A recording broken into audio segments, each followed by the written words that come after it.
5 posisi kontrol yang telah diperlihatkan ini dapat menjadi ajang refleksi bagi kita semua agar dapat terus mengasah dan menerapkan disiplin positif yang memerdekakan murid. Mari terus berlatih dan bersemangat. Selamat menerapkan. Salam dan bahagia Ibu dan Bapak Guru hebat.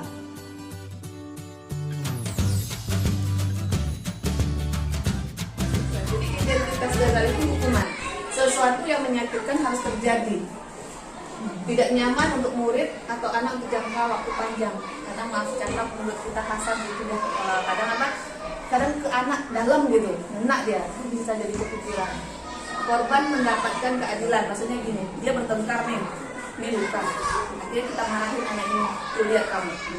Jadi korban merasa dia adil gitu, merasa mendapat keadilan karena temannya udah kita marahin di depan dia. Nih kalau dalam kata-katanya kita gini biasanya, kalau kita hukuman peraturannya adalah bla bla bla kamu harus gitu. Kalau konsekuensi apa peraturannya? Mampukah kamu melakukannya? Nah kayak gitu. Kemudian kalau restitusi kita mengembalikan anak kepada keyakinan kelas atau keyakinan sekolah yang sudah kita buat di awal guys. Kedua kali karena terlambat hadir di sekolah, hukuman. Membersihkan coretan yang dibuatnya di meja tulis, konsekuensi. Kalau ada kaitannya itu bisa kita kayak materi dengan falas itu salah satu tugas ini nih sebenarnya. Jadi ketika dia bersalah, kita bilang gini, kamu tentunya punya alasan untuk melakukan. Jadi ini contoh-contoh pertanyaan yang kita berikan ke anak ketika kita melakukan restitusi. Jadi langkahnya gini, menstabilkan identitas, validasi tindakan yang salah, dan tidak ada manusia yang sempurna. Itu muncul tuh ketika kita proses menstabilkan identitas. Kemudian ibu dulu waktu kecil juga pernah kok melakukan hal seperti itu, misalnya kalau memang kita misalnya pernah nakal-nakal gitu kan. Kemudian kita bisa selesaikan ini, ya. Bapak ibu tidak tertarik mencari siapa yang salah, tapi bapak atau ibu ingin mencari solusi dari masalah itu. Kamu berhak merasa begitu, ya. Misalnya keluar nih ngomong-ngomong, kamu berhak merasa. Aku yang Mia, gara-gara diganggunya nih, makanya aku emosi. Ya, kamu berhak merasa seperti itu. Jadi kita arahkan apakah dengan emosi gitu, membayangkan gitu ya Mia. Apakah kamu sedang menjadi teman yang baik? Apakah kamu sedang menjadi teman yang baik buat dirimu sendiri? Jadi kata-kata ini akan muncul ketika kita menstabilkan identitas anak. Kenapa? Bagian dasar dari segitiga bertujuan untuk mengubah identitas anak dari orang yang gagal karena melakukan kesalahan menjadi orang sukses. Jadi ketika dia salah, jangan kita tunjuk-tunjuk, dia akan menjadi semakin orang yang gagal gitu karena melakukan kesalahan itu. Makanya tujuannya dengan menstabilkan identitas ini, dia nanti setelah selesai bicara sama kita, dia ternyata aku nggak sepenuhnya yang gini lah ya. Anak yang melanggar peraturan karena sedang mencari perhatian adalah anak yang sedang mengalami kegagalan. Dia mencoba untuk memenuhi kebutuhan dasarnya, namun ada benturan. Kalau kita mengkritik dia, maka kita akan tetap membuatnya dalam posisi gagal. Kalau kita ingin dia menjadi reflektif itu untuk menyadari kesalahannya, maka kita harus meyakinkan si anak dengan cara kalimat ya.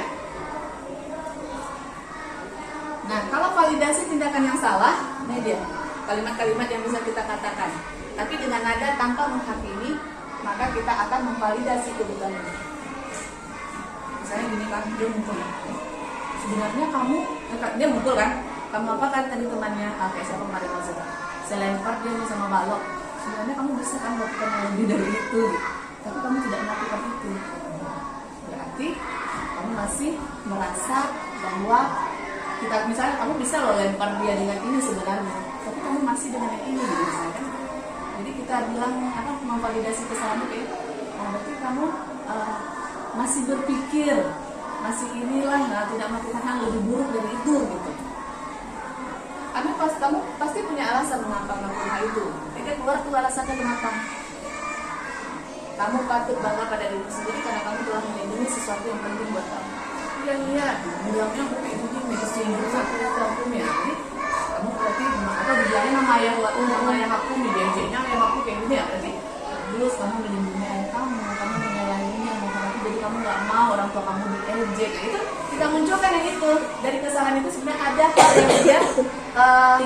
yang dia lindungi atau ada. Ya, pasti semua anak ketika yang berantem itu pasti dia bilang, tadi dia pukul aku nih. Nah, jadi kamu membela diri kamu, nanti kalau kita arahkan, ya. Kamu boleh mempertahankan sikap itu, tapi kamu harus menambahkan sikap yang baru. Di situ kita mulai tuh, ya, seperti itu ya nih. Nah, terakhir nih dia yang konsekuensi tadi, lebih ke menanyakan keyakinan. Teori kontrol menyatakan bahwa kita pada dasarnya termotivasi secara internal, ya.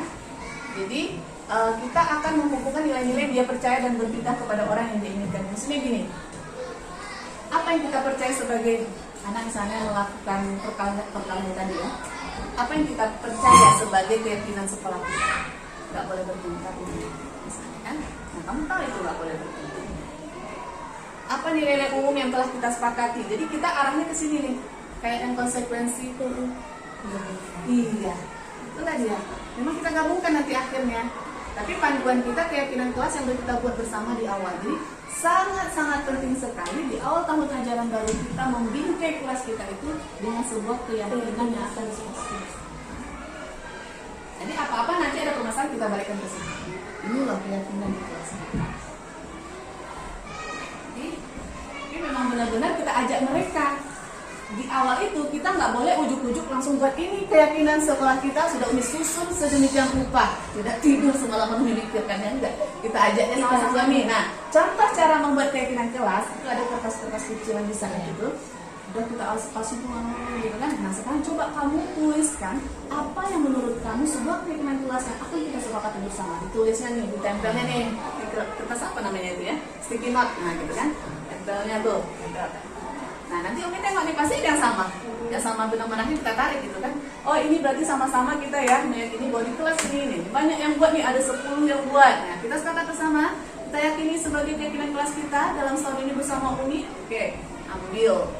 Habis sudah dapat semuanya, baru kita jadikan sebuah keyakinan kelas dicetak dan